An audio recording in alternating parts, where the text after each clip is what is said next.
Welcome in the latest episode of that SEC podcast brought to you by Twisted Tea and My Bookie. I'm your host, Michael Bratton. I go by SEC Mike on Twitter. And I'm joined as always by my cousin Shane, who goes by Big Orange Vols on Twitter. What's up, yo, Tennessee Homer? Hey, buddy, what's going on? Oh, man, I'm doing great, but I can't let this day pass without giving a shout out to our guy, the Flying Hawaiian. Happy birthday, you beautiful bastard out there in Hawaii. So, yeah, it's a big day over here. You know what? Yeah, you know you're old when your youngest brother turns 40, you know? But I wish him a happy birthday as always. Wish he was here, but we're going to get to see him a little bit more, I think, later in the season. So maybe he can catch a game or something with us. But Flying Hawaiian, you're out there. Happy birthday, brother. Love you. Yep. Man, he's having a lot better day than Shane Beamer. Yeah, I would say so. Kind of reminds me of what was that movie with John Candy, and he had that plastic cast on. Do you remember that? And they went like outdoors vacation or something like that. Was it Uncle Buck? No, it was after. It was around that time frame. But yeah, he goes on vacation and he broke his leg. So he had that plastic cast on, but I'm sorry. You said vacation, Hawaii. I went there. So, but yeah. Let's play the clip. For anybody that missed it, I don't know how you did if you're listening to this at this point in time, but Shane Beamer, after the Florida loss, he didn't take it so well, Shane. He take it worse than some of these Gamecock fans. Yeah. Shane, a couple of things. Did I see you limp in here? Do we need an injury update on you? Yeah, I might as well say it now because y'all are going to ask on Saturday after the game. I broke my foot on Saturday, so I'd rather just get it out there and say it and not have y'all speculating. And then after the game on Saturday in Missouri, you ask. I called Coach Tanner, told him, make sure he was okay with it, and he died laughing when I told him. So obviously there's not a lot of empathy from him. It was after the game, and certainly that was a gut-wrenching emotional loss, and I was frustrated and kicked something that I shouldn't have kicked, and thought I was okay, but journaling of the game wore off, and before anybody starts the narrative like the head football coach is frustrated and lost his poise and all that, no, I care. And I care about these kids, and I was really upset on Saturday night because I didn't do enough to help them get over the hump and win the football game. So don't think I have to have surgery, but there is a broken bone in my foot. It hurts like you know what, but, you know, I've got to show toughness and fight through it. Been one of those years. Okay. So. All right, Shane, so how about it? Broken toe, and strangely enough, I don't know if you remember this, Shane, but that's exactly what happened to Jake Bentley. Yeah. Years ago in the opener when they lost to Carolina and kicked something out for the year, but couldn't get much worse for the Gamecocks right now, could it? Boy, it's down there right now, and I see them. I've got we got a lot of loyal listeners out there in South Carolina, and there was a lot of optimism coming off the way the season ended last year, coming into this season. But this was one of the teams we were worried about because of the strength of schedule right out of the gate. Not just the schedule in general. It seems like South Carolina always has the toughest break when it comes down to scheduling, but. Are we being too hard on Beamer? Because, you know, I put this video out. And I didn't make the video. I think it was a Clemson guy that made this video. And it was talking about the emotional roller coaster of Shane Beamer, which, again, emotional coaching is part of the reasons why we like him. Because as an outsider, you probably hate it. I mean, I see all the Vol fans. They pile on anytime Beamer comes out and says something a little cringy, you know. Right. But inside that locker room, the players really embrace it. They love it. And I think that's kind of what that team needs. So are we being, is us, and when I say us, like media, being a little too hard on Beamer right now, or are we not being hard enough? Because expectations are a little higher now, you know, when you end the season in top 25 fashion. Well, this is kind of what comes with it, Shane, when you call out your players. Yeah. And not only did he do it in the post game, but I missed it. I went back and rewatched the game. At the end of the first quarter, they were asking him, you know, how do you slow down Florida? And he says the same damn thing. We're calling these plays, and these players are not doing it. I mean, he said it during the broadcast. Yeah. So did he accidentally say it twice? I don't think so. I mean, he was keeping it real, but you can't say that. So, no, I don't think they're being too hard on him. I mean, this is a demanding job, but this doesn't mean he should be run out of town. Right. This doesn't mean the future's not bright. But there was a reason, Shane. And these Gamecocks, you're right. They're mad at everybody. They're mad at the world right now. They are feisty right now. But I picked him 5th in the East. I said Spencer Rattler, 9th quarterback in the SEC, and a lot of that had to do with his supporting cast, with his left tackle out for the year. Didn't he? I don't know if he's technically out for the year, but he got hurt in the spring game, unlikely to return, and now throw Juice Wells. On top of it, injury. I didn't think this was going to be a great year. Yeah, and I'm wrong a lot, but it doesn't seem like I was wrong on that. But I would also say, Shane, we got a game coming up against Missouri, and this is the classic Beamer. What do they call it? Black magic down there. Yeah. You know, where you get destroyed one week and then you bounce right back and stun the world the next. So I'm not writing him off. As long as Spencer Rattler, who has, I called him number 9. I was dead wrong on that. He's top 3. Yeah. He's not getting the help, but he's been great. But I will say, Shane, with broken bones and press conferences not going your way, and now we got defensive coordinators locking up their Twitter. That's when you know things are going sideways. You know, down there. And I'm not saying they're related at all, but I get it. As a Tennessee fan, you remember when Derek Dooley was coming out telling people about how to take baths and stuff like that, you know, and then all of a sudden he's sitting on a stool on the sideline with crutches. I'm not saying that they're similar, but, you know, it ain't fun when you're getting poked at. I've been there. Still being, I mean, we're like one loss away from being there again as Tennessee fans. So I understand, but you know, South Carolina needs to close out this season strong, and that's one thing that they've notoriously done with Coach Beamer, and that's something that they can do with. If you look at, like, if you're comparing a Florida and a South Carolina back half schedule, I favor South Carolina's, and there is still opportunity there to end the season strong. Yeah. Well, now I know one thing, especially if Dabo's down there saying, you know, he's already getting rid of all the fans, you know, because maybe we need to lose, you know, get rid of. Did you see that? I don't know if that's even a clip, but damn, that was hilarious. Yeah, I don't have the clip, Shane, but I do have the comment. Let me throw this up here. And after seeing this, I jokingly said I fully support him being the next Bama coach. If this is his damn mindset, what a joke, this Dabo Swinney. He says we're at the point where if you don't go undefeated, you're a loser, you're terrible, and that is just such a terrible mindset. Now, he's got me there. I believe that's true what he's saying there. But here's where he lost me. Honestly, maybe we need to lose a few games and lighten up the bandwagon. Sometimes the bandwagon can get a little too full. This is one thing about going a little so-called adversity. You really find out who's with you and who's not. You know what I saw? I saw this comment more from Alabama fans. Like, please God, don't let this be the next guy. Which I don't think there's a shot in hell that Dabo is going to be. Do you really? You think that there's? I don't think there's a shot. I don't personally. But fresh break for him from Clemson. Yeah, he's a Bama guy, Shane. It's rough enough seeing him one game a year. You know? I don't know if I can handle 12. Well, speaking of coaching drama and speculation, and people are finally coming around, Shane, to what we've been saying. Jimbo's a clown. Jimbo's a joke. I get it.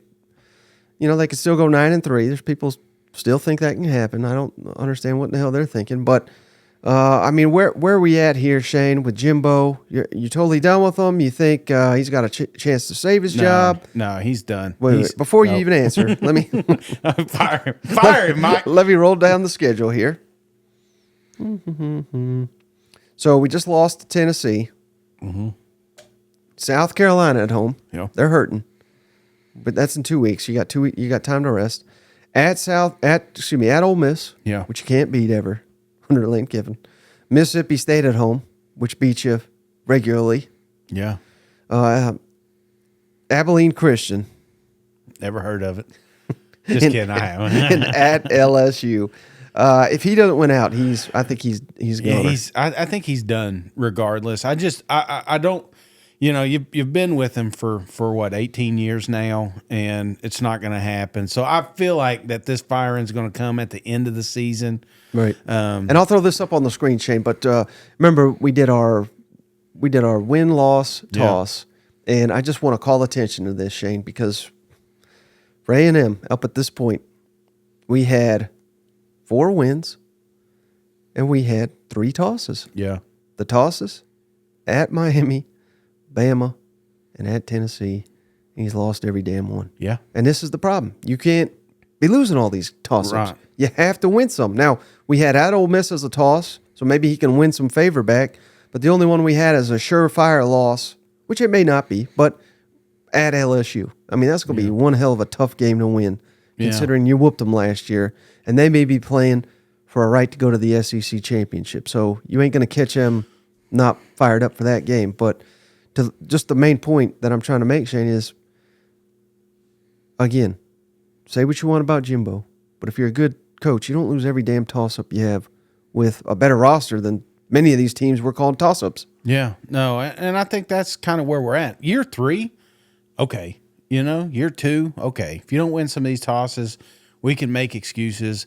But year 6, it's like, what are we doing here? We've had plenty of time to build the team exactly the way that you wanted it. Right. Get the coordinators that you wanted, and we're still going into games. And this is the one that gets me, because I've been tricked at the back. South Carolina fans are mad at me. Tennessee fans are mad at me.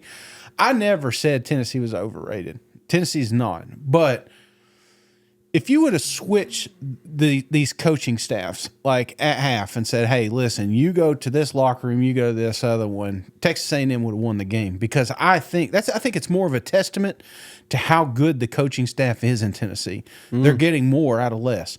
And I'm not saying Tennessee should not be a top 25 team. I think they should be, and they will be, because, again, they got a great coaching staff and they've got great players on that roster. Yeah. But when you're looking roster to roster, if Heupel and Banks were in College Station at the start of this season, they would not have lost any game, and they would have won these games by multiple touchdowns. It wouldn't even be close. Wouldn't even be a question. The biggest question we'd be asking ourselves is, do we put them at first place or do we put Georgia? That's where I feel that this roster could have been. Right. I mean, think about it. Anais Smith, I mean, you give a toy like that to Heupel, he'd be again the next wide receiver to win the whatever that award. Yeah.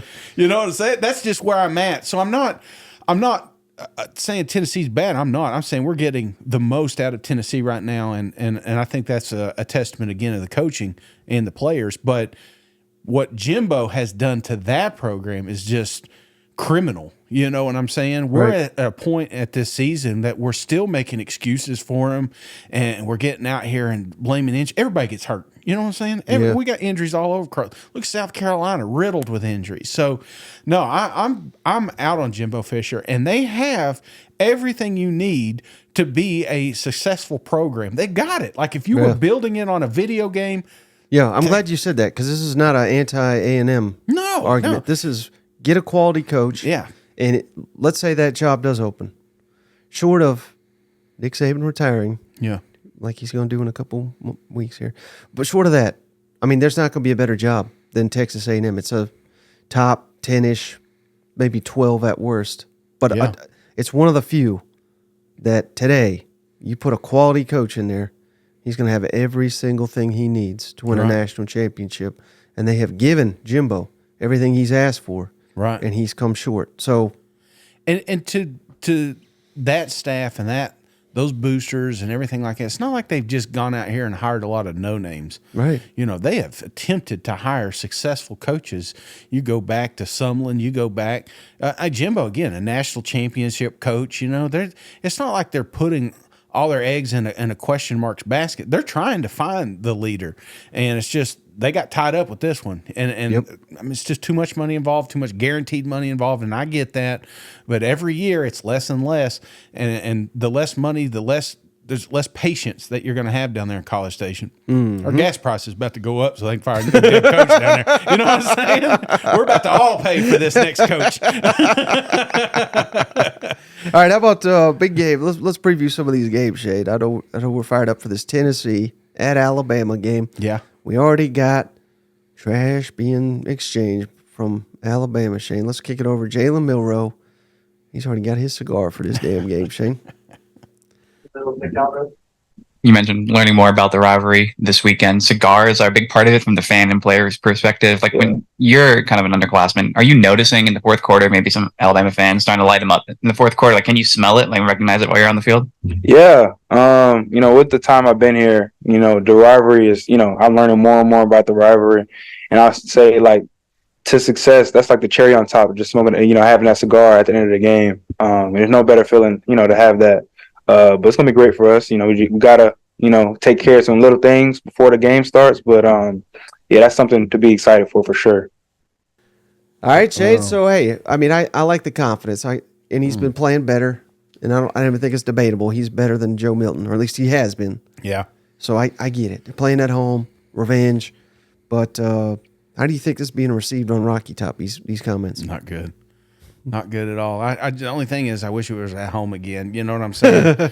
Because this was a rivalry that, one of the comments that's floating around is Nick Saban last year making that little comment that it was kind of a rivalry, and that always stuck with these ball fans, and rightfully so, but then again, it kind of was that, it was a rivalry, but it was a game that we needed a mirror. I mean, the closest one we had was Lane Kiffin, that field goal block, I mean, it was many, many years ago. And then now we've got a program that was able to pull off the upset and kind of get that monkey off their back. Now you got a program that's not as afraid of you as they have been in years past. How about this, though? I don't know if this caught your attention, but this blew my mind. Shout out Stephen Lassen, said it on the last episode. Last year, what was the score? I think it was 52-49 or whatever. The over-under is 49. In this year's matchup, like it's a night and day different. You know what I mean? 100 points. How wild is that? That is wild. But it's a testament to these teams, both the coaching staffs. Again, I keep going back to that. They get the best of what they have. Alabama's got a really good defense. Tennessee's got a really good defense. They're keeping all these games in check because of that. And then they just need some sort of life on the offense. It's almost, these teams are very, very similar, Mike. I'm telling you, they've got a quarterback that both of them can throw down the field. They can be mobile when they want to be. Obviously, Alabama's got the edge a little bit on that one, but the running game just as competitive, on both sides. The offensive line had their ups and downs, and the defense is legit, and they're going to bring a lot of pressure. So I think that you're looking at two teams right now that are very, very evenly matched, and that's what I think. That's what makes this game so exciting, is because, again, rivalries 4 or 5 years ago, this was a 40-point, 30-point spread, and we're trying to convince each other that it could be a game, but now it's going to be a game. So what's your confidence level that Tennessee can play the style that they've been doing, defense, running game, take that on the road and beat this Alabama team? Because let me know if you think this is fair or not, Shane, but when you look at Georgia and you look at Alabama, I realize very different teams at this moment, but they're built by two men that share the same philosophy, defense, and the same defense essentially. Yep. And every time I think of Georgia, it's hard to find a Georgia loss, but every time Georgia's lost or damn near came close, it's because the other team's got an elite quarterback and can throw it all over the yard, and that's the same thing with Alabama. When I think Alabama losing, the very few times it's happened, it's usually a quarterback and some good receivers winning one-on-ones. But that's not this Tennessee team. No. So I don't even know if they can go that route. I think we kind of know their identity, and it's the complete opposite of that. So what's your confidence level that they can go down to Tuscaloosa and play this style and come away with a win? Well, I think that it could be done. And I think it was done last weekend. I didn't think Tennessee was going to run like they did against Texas A&M. I really thought that this defensive front was going to keep Tennessee in check, and that's why I thought it was going to come down to the arm of Milton, and it didn't.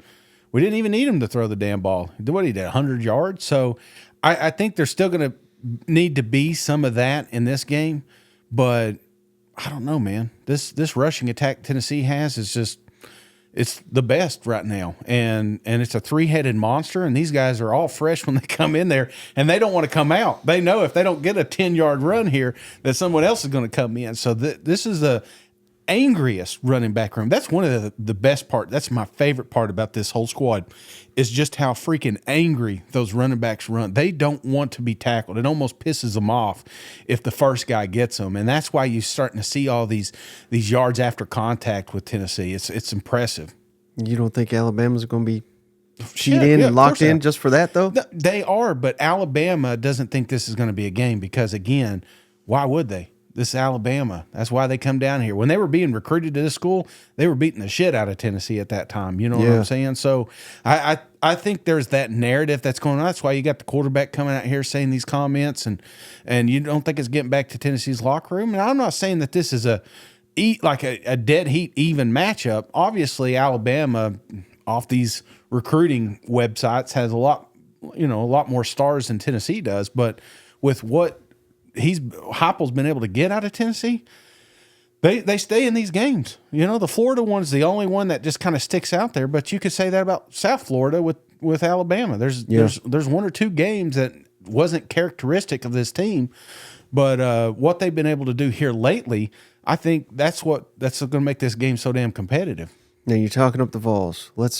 I'm going to bring you back down to earth, Shane. Now I'm getting pumped up. That's Nick Saban. I want to smoke another cigar, man. I just got it, you know? Thank you, Ollie. Nick Saban's. I can't even finish this without laughing. Let's kick it over to Nick Saban, what he had to say about Tennessee's quarterbacks. Going up against Joe Milton this weekend, in the beginning of the year, everyone was talking about he could throw it 80 yards plus, but now he could beat you with your legs as well. What are you telling your guys this week about a dual threat quarterback like that? Well, I think I don't see, Joe a whole lot different than, what we played against in the past. When Hooker was there, guy can throw the ball. He's accurate. He's got a strong arm.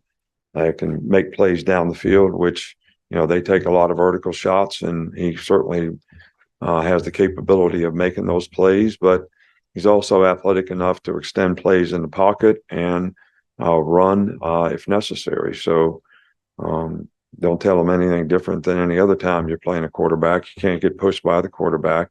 You got to keep the guy in front of you. You got to have disciplined pass rush lanes, and you got to try to make the guy throw the ball on time, from the pocket. And hopefully we can cover him well enough to make it work in the back end.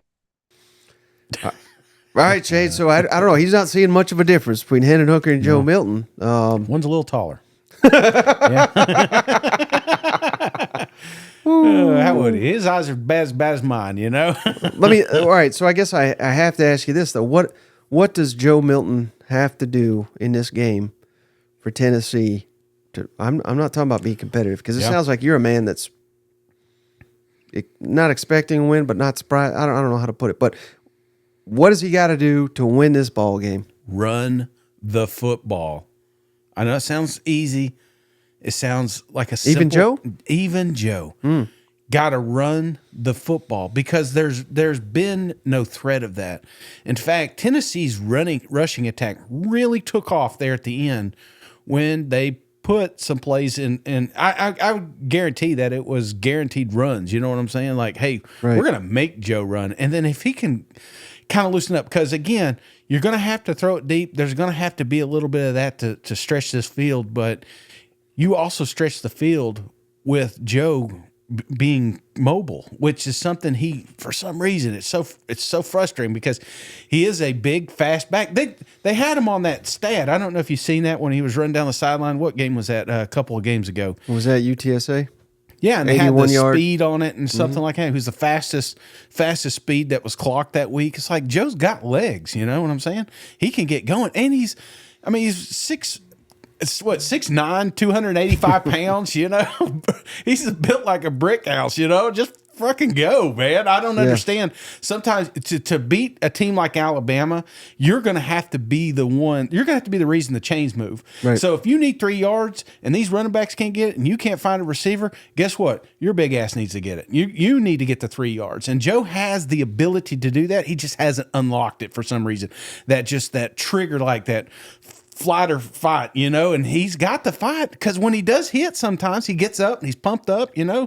But then he's like, I don't want to get touched or something. It's weird. I've never seen a quarterback go up and down like he does. Now, what about the revenge factor for Bama? Do you buy into that? I mean, hell, we got the quarterback talking about the cigars and everything like that. I mean, they're right now in position to go to the SEC championship. They got to keep winning, but it ain't happening if they can't beat Tennessee. So it's not like they're going to be unmotivated. I think they're going to be super motivated.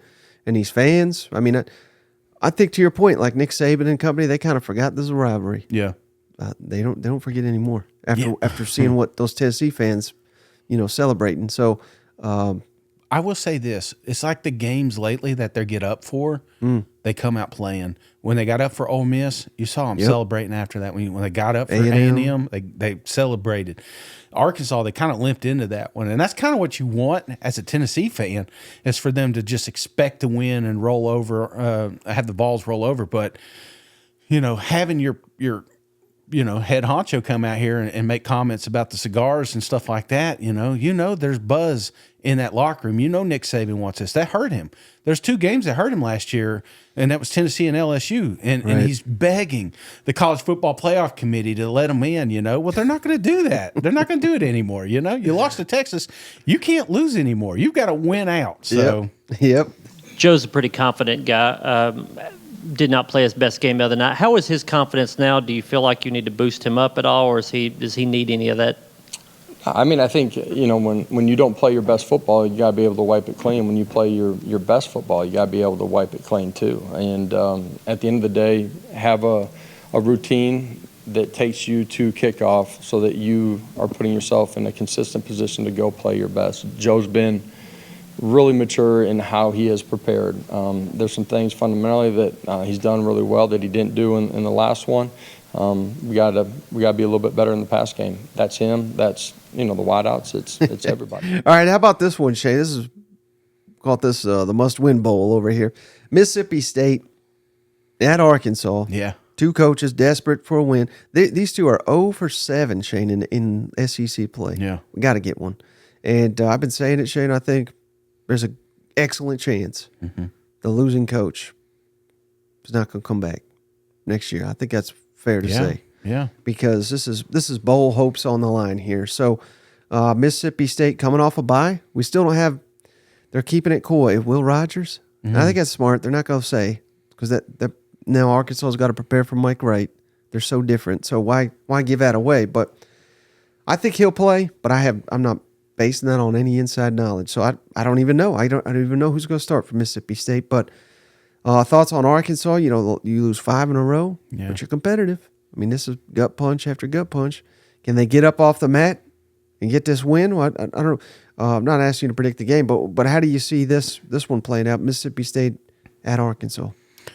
I think, like you said, this is a huge monumental game for both coaches personally. Yeah. Maybe a little bit more personal than the fan bases, because the fan bases they're touch and go. I'm not gonna lie. I follow a lot of Arkansas guys, and it's like they just got put through a ringer. I've heard everything from fire the guy who makes the schedules to know what I'm saying? Like you got Hunter coming out, pleading with the fans that, hey, we got to get behind them. We got all these home games. Right. You got to finish strong. Sam knows this. They know it. The whole crew knows it. They knows this is important, and it's not just winning. We don't want to see close games. Why? Because we've seen close games, and close games usually end with close losses, and we don't want to see that.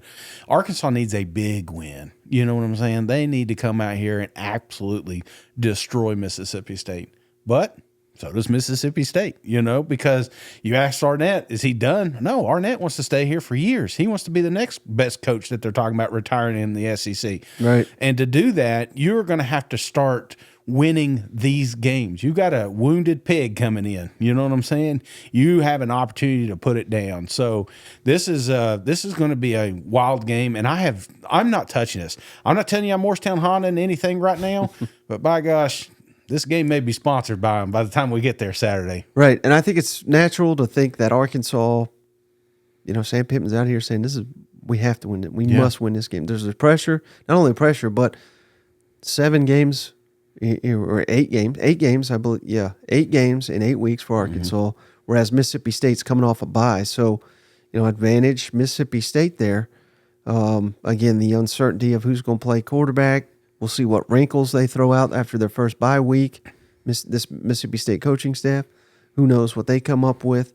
But I'm interested in this one. And it sounds like Shane Rocket Sounders done for the year. It sounds like he didn't play last week. Yeah. I think, I think you got to read between the lines. It depends on who you ask, but maybe not 100%. And he's not going to risk his future. Other people say he's shutting it. I hope he's not shutting it down just for the NFL, but I also think if he's 70, 80%, you don't want to, he's got a big future ahead of him. Yeah. He can't risk his, I don't think that's shutting it down if you're not good enough to go. You know what I mean? So he gave it a go, but it sounds like he's done, so I don't think he's going to be playing this game. Of course, they didn't need him. No. Because Alabama nearly knocked him off. So they got a very talented running back room. Yeah. So but that is a loss still. But Mississippi State. And I like his defense, man. I mean, the defense got after the quarterback all night. If Arkansas we would be praising, especially what's his name there off the edge. I mean, he lived in the Landon backfield. Jackson. Yeah, that big bastard. I tell you, if anybody's got a role in wrestling or movies after football, it's that guy. You know what I'm saying? The hitman. They're going to do that. If they're going to reboot that series, he needs to be in it. Well, listen to this, Shade. Last 3 SEC games for Mississippi State, they were all losses. They gave up 40 to Bama, 37 to South Carolina, 41 to LSU. How many points do we need here for Arkansas to keep Dan Enos off the hot seat here? I mean, like another 40 burger? Yeah, you got to. Mississippi State is, I mean, they've been bleeding too, you know what I'm saying? Right, That's secondary. You should be licking your chops here if you're looking putting some points on. Dan Enos, he wants to keep his job too, and he's going to have to put, like I said, it doesn't need to come down the kicker, even though Sam likes that kicker, Can we play that clip? Let's throw that in here. I thought this was funny. Yeah, I mean, I think he's probably the best kicker in the country right now, Cam Little. You know what? Dude, that's telling you. I love it. I love it when you got a cocky kicker, Just don't get you remember that one? What was the one that got hurt in the NFL? You're celebrating. Remember him? Martin Gramatica. Yeah, Gramatica. Them boys, they could kick too, but Camp, man. And then you watch the kickoff, and he's hitting the back wall. So, I mean, this guy's just got a hell of a leg. Yeah. And also, just in regards to being home, have you felt any mood shift in the locker room knowing that you guys are back on friendly territory? I haven't been in there yet, but I'm sure I will feel the excitement from the guys at our team meeting today of, man, because they love the fans. I mean, everybody does, and so I think, and from what I understand, we're almost full, and which is really something to be said about the state of Arkansas, especially where we're sitting right now. But they come out and they're supporting the kids, and that's what it's all about. We got to give them a reason as well, so we need to come out and play well, but we're really appreciative of that. A similar question, more maybe psychological, but you go, you're 4 games on the road against some big logo teams, 2-1, 3-1, 4-1, 5-1, road warrior mentality, and you are coming home to friendly confines and Fayetteville home crowd. How do you manage that kind of shift in mindset just to make sure it shifts right? Because you guys have come up short, but you've battled on the road, and making sure you keep that against a team that has gone 0-3 in conference at home. It seems like a major shift. We got to win. We have to win. We have to win Saturday, and to reach. Again, when the season starts, you have all these goals, and there are still some on that we had, Now, they may have been down here to get up here, but there are some still attainable goals that we have. And our kids know. I'm going to talk to them today about it, but this game Saturday is a big, big game for us. And they all are, Trey, but you keep backing yourself up into a corner, at some point you got to go forward, and we've proven that we've got a pretty good football team. We haven't proven we can win, and so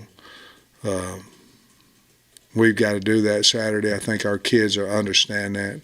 There are some things in that locker room that the kids that have been here for 4 years have started that we don't want to let loose. We don't want to let go of. I think there's a lot of motivation things. One of them being getting back home and playing. And we want to show the state of Arkansas that we got a good football team, a good enough one to win. So there's a lot of motivation there. Exactly. Is there any kind of update on Will and Woody Marks? Do you expect them to play Saturday? How are they kind of progressing? No update. I put them in with every other guy. All right. Gave them limited reps last week because they've played the vast majority of the snaps, and every single guy on the roster is on a day-to-day evaluation, and everyone who's medically cleared to play and able to play will play, and if they're not, then they don't. Well, another place they got a hell of a leg, Shane, is in Columbia, Missouri, with the thicker kicker, and they're red hot. They're hosting South Carolina this weekend. They've owned South Carolina. That doesn't mean much for this matchup. It's every game's independent, obviously. But what will you be looking for South Carolina? Again, basically a must-win for them because they got to steal one somewhere. Mm-hmm. And maybe it is Mizzou. I'm not saying it is, but Mizzou's red hot, trying to get to 10, maybe 11 wins, someone predicted. But thoughts on South Carolina at Missouri? Rivalry, Columbia Bowl. Yeah. That's exactly what it is. They just don't need to take their foot off the gas. Yeah. That's the only thing I'm afraid of when it comes to Mizzou. Just keep rolling, man. Keep rolling. They can't wait. Speaking of rolling, they can't wait to see me rolling here with 17 beers tonight. I guess if you're watching this tonight at 6 o'clock, be sure to get on there. We're gonna pound 16 cold ones, and if you got some questions, be able to. Isn't it 17? Oh, how many did I say? 16. Oh, see, 15? Did I say 15? I can't remember. But I will say, be ready to rock and roll tonight. Have those questions in. Mike's going to fire off a tweet later today. Yep. And if you got some mailbag questions, they're going to be answered by some pretty drunk Tennessee fans here. So, but hey, I'll say this, brother. I am a fan of Mizzou. I've always been. I've been carrying them along. I think that 10 wins is very, very reasonable, feasible, but there's still that glimmer of hope to make it to an SEC championship. We're going to talk about Brock here in a little bit being hurt.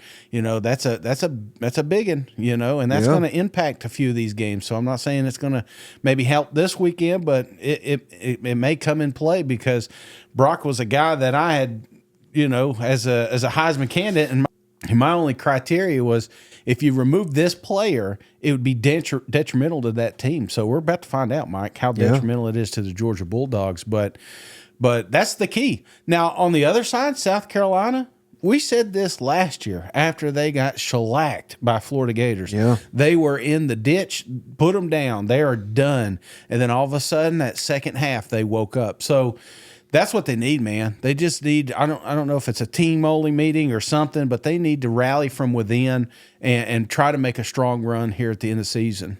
And they really got the offense going. And that's lost. Whenever you lose, no one cares. No one gives a shit on what you've improved. But they got the offense rolling last week against a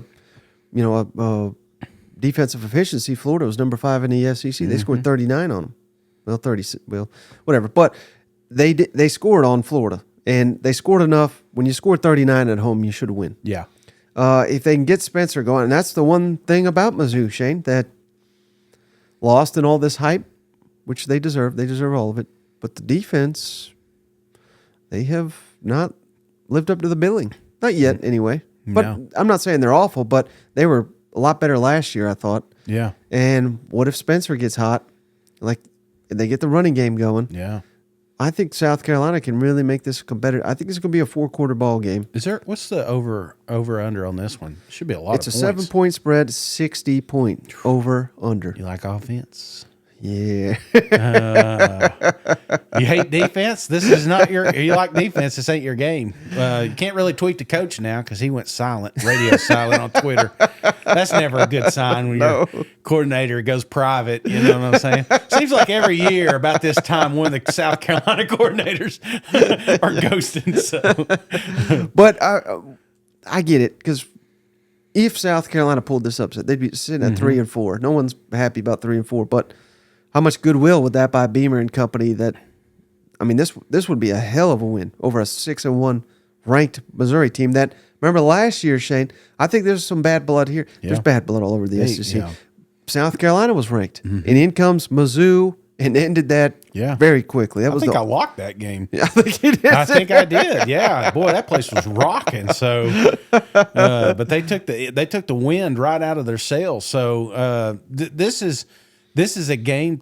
Two teams, even though we got one right now, top 25, one all the way down. You still poll South Carolina right now. They're not afraid of this team. And it's crazy. Out of all the South Carolina guys we talked to at media days, all the Mizzou guys we talked to at media days, this is the game that kept coming up. You know, that they hate each other. They can't wait. Well, I will say Arkansas and Mizzou. That was. You know what? Mizzou hates a lot of people too. You know what I'm saying? Now I think about it. I mean, I know I've said this phrase before. I'd heard it a long time ago. You know, we want to attack success. We don't want to fear failure. And, you know, in those situations, you got to be willing to attack it, knowing that you give it your best shot, and sometimes it's going to work, and sometimes it's not, and you're not afraid of whatever the result's going to be.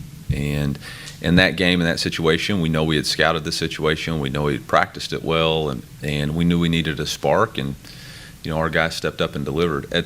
At this moment in our program, you know, we're going to choose to believe in our players and let those guys go make plays. And if the result's not the result, I'm more than happy to blame myself. And when it is what it is, then we're going to shower those guys with the plays. We're going to attack success here. You talked a lot on Saturday about how life is about responding to adversity. A lot of the defensive guys today saying they feel like they've been playing with the chip on their shoulder in practice the last couple of days. Just how have you seen them so far these last couple of days responding to the adversity? Yeah, I don't worry about our guys. We got great people in this program, and I've said it before. You know, our culture is strong, and these players care. And nobody was more hurt and upset about Saturday than the people in this building were. And because they put a lot into it. And when you put a lot into something, you care and you really, really hurt. And those guys certainly hurt on Saturday and were disappointed with the performance. But one thing about this group is they respond every single week. And today was a fantastic practice, and Sunday night was a good practice, just like I told you guys it would be, I think, in the post-game press conference. And it was, and you know, they put a lot into this, and they want to have success, and you know, we got high character people in this program, and they respond the right way. Well, I'll tell you who they shouldn't hate, Shane, and that's MyBookie. Head on over to mybookie.ag today. MyBookie Sportsbook, proud sponsor of That SEC podcast. Head on over and use promo code THATSEC. Shane, they got a new offer for our listeners. It's called the 200 cash bonus. Come on. With that promo code, THATSEC, over at mybookie.ag today. Sign up for a new account, and they're willing to throw $200 in your account as a cash bonus today. Bet anything, anytime, anywhere, only with MyBookie. And I've won 1-11. I mean, we should be charging for this, Mike. Instead, we're giving you $200 to get on there and make some damn money. I mean, this is a streak, son. Yeah, I mean, I can't believe it. But I can't either. I can't. You know, there's some sucker in Vegas that we don't know about that's taking all the credit. He listens to the show. He comes out with, like, I think the opposite of Shane. And they're like, oh, man, this guy can't miss, you know? Well, I'll tell you who better not miss this weekend, Shane. That's Lane Kiffin. Yeah. Because we got the Ole Miss Rebels going into Auburn. This more bad blood here, Shane. Yeah. Turn down Auburn, depending on who you ask. They didn't offer them. Yeah, okay. But there was all that drama. Lane and Hugh, not big fans of one another. Right. Stealing players, stealing coaches. This is, this is going to be one of the most anticipated games, short of the Iron Bowl, I think, for these home fans at Jordan-Hare Stadium. Yeah. Big-time matchup. Is a good opportunity for Auburn to steal some momentum, get that first conference win under Hugh Freeze. Meanwhile, Ole Miss had 2 weeks to prepare. It ain't going to be easy. They are favored on the road. They're the only SEC team favored as a road team this week is Ole Miss. Are you buying Ole Miss? But not too many points, though, is it? No, 6.5 right now. Okay. And it opened at 5, so Right. It was even fewer before. But are you buying Ole Miss? Because they're hard for me to put a finger on, and I'm not buying them as a elite team just yet. You know, I think what helps, I don't know if it helps. It's just, again, similar to LSU. You know, there's there's a handful of teams in this conference right now that have the ability to just put up 100 points, and Ole Miss is one of them. And I think that really plays favor going against teams like Auburn here that may not be able to go toe to toe with that. So yes, I think Ole Miss. I'm buying in on Ole Miss. Okay. I bought in. In fact, I wish we could watch the Alabama game again. I think it'd be better, now that the kind of the monkey's off their back. But this is a team that still finds ways to win, whether it be through the rushing, whether it be through passing, whether it be through defense. It's just Lane Kiffin and company have just got it kind of figured out here. So unlike some of the teams they've had in the past where we thought, man, a couple of injuries and this team is done. No, I think we're starting to see a little bit more seniority from this program. We're starting to see some of that competitive depth, and they have legs, man. They have the ability to make a run for it. So, no, I like Ole Miss. Any idea? I mean, last week it was, I think the spread was 11, Auburn at LSU, and we were kind of, what do they know? Yeah. And now we're sitting here open at 5, now it's 6.5. What do they know? Yeah. Because I get what you're saying. Ole Miss, they could blow their doors off. Yeah. They really could. But it's a night game. It's Jordan here. Jordan. I can't. Jordan here. But, crazy shit happens in that stadium. Yeah. At night. Especially with Hugh Freeze involved. So, I know. I don't know. I mean, maybe I'm just way off here. Because they looked awful last week. Let's call it what it is. But maybe LSU's really good. Yeah. I don't know. It's funny. It's like sometimes you don't get it, but then you're looking at the end of the game, it's tied up, and whoever wins, like you're like, how did Vegas know this? Right. How did they figure this out? It's what are the odds this is one of those, do you think? It has to be. It has to be. And I think the key is home field advantage. It's real. You got to see it with Georgia. Say what you want. They should have beat Georgia. Could have beat Georgia, I should say. You know what I'm saying? Hell, if they played, if Brock would have got hurt this week, they would have lost that game. So I don't know, man. Maybe they know something we don't. But that place was electric, and they know they got a good coach. They know that the future is bright. And they're going to be there. They're going to be loud, and who knows? Maybe Ole Miss gets rattled. So it's. I still think this is going to be one of the games that we open up a show with. Right. And of course, maybe I'm looking at the wrong weather service. People kept they said I was wrong all the time, but it's saying the game time weather, Shane, 69 degrees. That's perfect for Kiffin and Freeze, isn't it? Yeah, it is. Oh, yes, it is. Absolutely. Could this be the win, though, that kind of propels Auburn to a big second half, you think? I don't know about propel, but the thing with Auburn is we said that there's going to be a game or two in this schedule that Hugh sneaks up and gets a big win. And we're running out of time on that. We're running out of time, so I can't keep saying it. You know what I'm saying? Till last week, I'm like, well, it's this or the Iron Bowl, So, yeah, I think now or never, if Hugh's looking for one and he says, hey, if I can get this one, we'll be all right. I think Ole Miss is there. Top 25 win. That would be massive for first year Hugh Freeze. Do we need to see more Robbie Ashford? Plus, it's Ole Miss, man. You know what I'm saying? Like, there was a lot of bridges burned during that process. And, right. And, I think it's going to mean more to one coach at this game than it does the other, and he does not coach for Ole Miss. Shane, I'm going to blow your mind here in a second. I'll be the judge of that. Who leads Auburn in rushing? Who leads Auburn in rushing, like for the year? Yes, sir. This season. Peyton Thorne. Damn, you're good. I got glasses, man. You can't get by me. That's a problem, though. Man, you should see me with the Affleck questions right now, man. That's a problem, though, don't you think? Yeah. I mean, we got to get this. This. I mean, no disrespect to him, but we got to get some of these other backs going.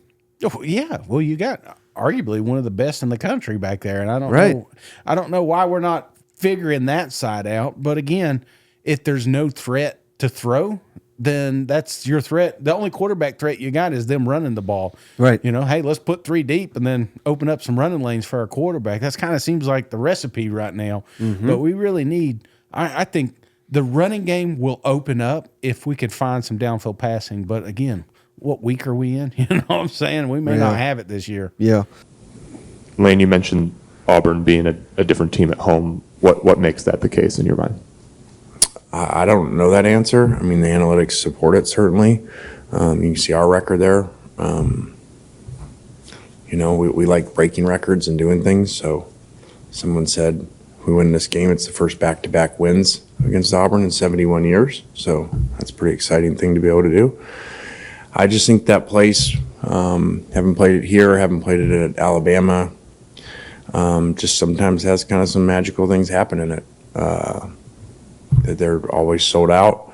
Fans seem to be in it all the game from the beginning on, and they seem to play better there, especially at night. If you look at the stats over years, Coach.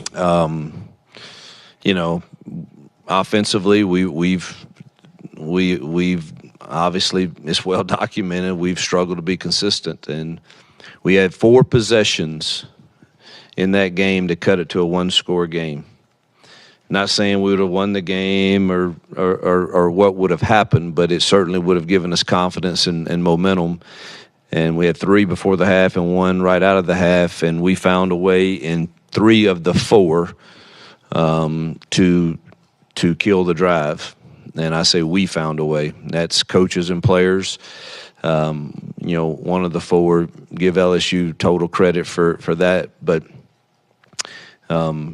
the margin of error again for where we are, we can't do that. I mean, let's just imagine if we get 10 points out of those 4 drives, it's then 20-17, and we got 3 points out of those 4 drives, and it was 20-10, and then it kind of snowballed after that. But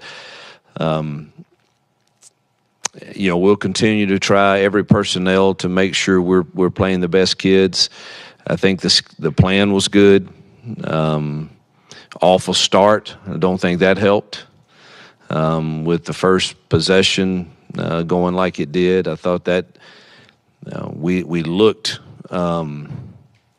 like zombies a bit on the sideline after that, and it just it kind of snowballed. But no real earth-shaking personnel changes. Just to try to get the best plan that our kids understand that they can execute with who we have. It's one thing to walk out there and say, hey, man, I know we can throw a post route. Well, great. All right, who's going to run that post route, and is he going to run it correctly, and is he able athletically to beat this corner if that matchup's there, and who's going to throw it, and are we good enough to do that and win the game? And if we are, we got to figure out exactly who those people are. So we're having a lot of discussions that go into certain plays that, truthfully, I haven't had a lot of. Final game here, Shane. Army at LSU. LSU, huge favorite. Yeah. I think it's up to 30 points now. Tiger Stadium at night. I mean, this ain't going to be pretty. So I'm not sitting here asking, yes, a 30-point spread. Yeah. And the over-under is 57. So it's like, I'm not asking you to give us an analysis on Army here, but what will you be looking for from LSU? And keep in mind, they get the bye next week, then they're at Bama. Huge showdown. Yeah. So we can't have a look ahead. We got to stay hot. Alabama's about to get in a rock fight with Tennessee. Yeah. I mean, you could not ask for 2 different teams here, LSU and Alabama, but that's a week out. Well, 2 weeks out, really. But what will you be looking for LSU? A clean, simple game here, Mike. I would love to see a scenario where Daniels doesn't even touch the field second half.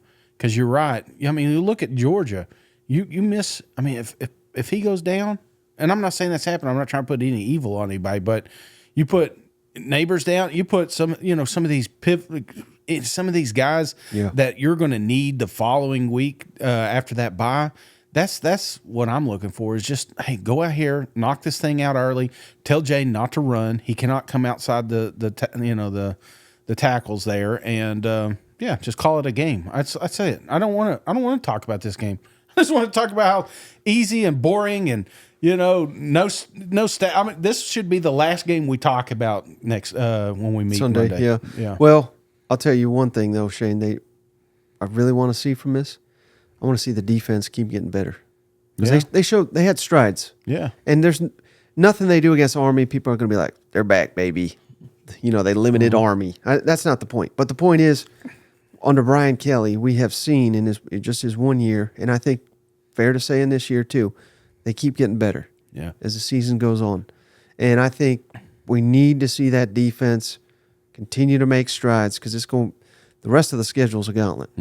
Well, I think they got Georgia State in there, but the rest of the SEC is a gauntlet. So we can't just have a liability. If Army scores more than 20 points, they don't got a prayer in Alabama. Right. You know what I mean? Like we gotta, like you're saying, they don't even have to score a ton, Shane, because they may get 30 points up, and then say, let's put the backups in. Yeah. But it better be 30-3, 30-6. You know what I mean? Like this has got to be a defense. Army lost last week, Shane, 19-0 to Troy. Yeah. They lost to BC. They lost to Syracuse. This is not a great team, and the defense needs to show that. If we're getting exposed by Army, I don't think it's getting fixed. Yeah. Well, let me ask you on that note, just because we are getting close to the end here, which is sad. I hate talking about the end, but we got a race in the West that Alabama's leading right now. Is if you were tearing this thing up, okay, tier 1 most likely going to be in the SEC championship. I think we'd both agree it'd be Alabama out of the West, right? Unfortunately for me. Shit. I think a snot came out on that one there. Let us see. Okay. But that second tier, so we're grading here 90 to 80%, kind of possible here. Who's going to be in that group? I think it's only LSU. Only LSU. Because I am not buying into Ole Miss. I don't know. So you're just completely out on Ole Miss. Okay. Not completely. Yeah. But they got to win at Georgia. But a tier. So you're putting them in a totally different bracket if we're thinking. So Alabama. Snowball's chance in hell. Okay. Is there about the same as A&M, even though they're A&M's 2-2, Ole Miss is 2-1 in SEC play. If Ole Miss wins the SEC championship, we get a tattoo of their dog, his dog on your ass somewhere. A juice tattoo. Yeah, juice. I'll make that bet. Yeah. Okay. Because it ain't happening. Well, it don't have to be on your ass. Let me clean that up for the kids, listeners at home. Just somewhere, small little juice tattoo. You're not going to Don't stop. say juice. You got to put the dog on there. I don't think you should roll it. You're not going to stop till I get a tattoo. I know, every week. All right. Real quick on the other side, no tattoo involved on this one. Most likely Georgia, I would say. Correct? Oh yeah. Second tier, similar to LSU. Would you have someone else right there, kind of in that confidence level that you have with LSU on the east side? I'm looking at you, Mizzou. Yeah, I would rope in Florida, Mizzou, and Tennessee. All three of them. Okay. All the same. But would they be in the same Now, the category? key to that, though, Shane? Yeah. None of them's played Georgia. Right. So that's kind of why they're in that tier. It's just show me something against Georgia. Yeah. Yeah. That's what's going to come down to. Right now, who do you have more confidence in beating Georgia? Mizzou. Okay. Even though it's in Athens. Yeah. You get that, Georgia fans? I'm on the wagon. I don't know. We need more than one player to get hurt for this dynasty to end, you know? I'm not saying that's likely. I'm saying most likely. I thought that was a already question. Changed it. He's wearing a Georgia shirt and everything. Is that Georgia or Bama? No, Arkansas. Arkansas. Okay. I can't keep up with these colors. Yeah. Hey, get on there. If you want to buy a shirt, don't always sell them somewhere. Yeah, T-Public. They keep taking them down. I have to keep posting them. Oh, okay. So apparently we're in violation of the law. Well, that sounds fun. That sounds like something this podcast would do. Right. So as long as I just found that loop around. Not driving tomorrow. I've already, or tonight if you're listening, I've got me a designated driver coming over here to pick me up. Oh, okay. Not that I need him.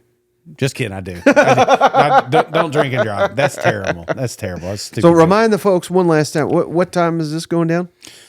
6 o'clock tonight, right? Live. Going to be live action. So be sure to jump on. We got a fantastic YouTube community. Really funny. Funny bastards in there. You'll have a good time. Load up, hit subscribe, And then you could turn your notifications on. So as soon as we go live, maybe you forget about it. It'll trigger on your phone. You'll be like, oh, yeah, them boys are on there. Let's see how drunk they are. Let's check in on Cousin Shay and see how wasted he is, because it's live, you know. I've been thinking we may have to move some of these cameras, because I'm going to have to take a leak a couple of times, you know. Once that seal's broken, you know what I'm saying? Yeah. But anyway, we're going to have fun. Look forward to seeing everybody on there. And, you know, a bet's a bet. So I got to pay up. Yep. It's a win-win. That's my favorite one. Hey, Shane did this on purpose, you know? Well, we appreciate each and every one of you for hanging out. We'll catch you on the next one. All right, see you guys. Go Vols.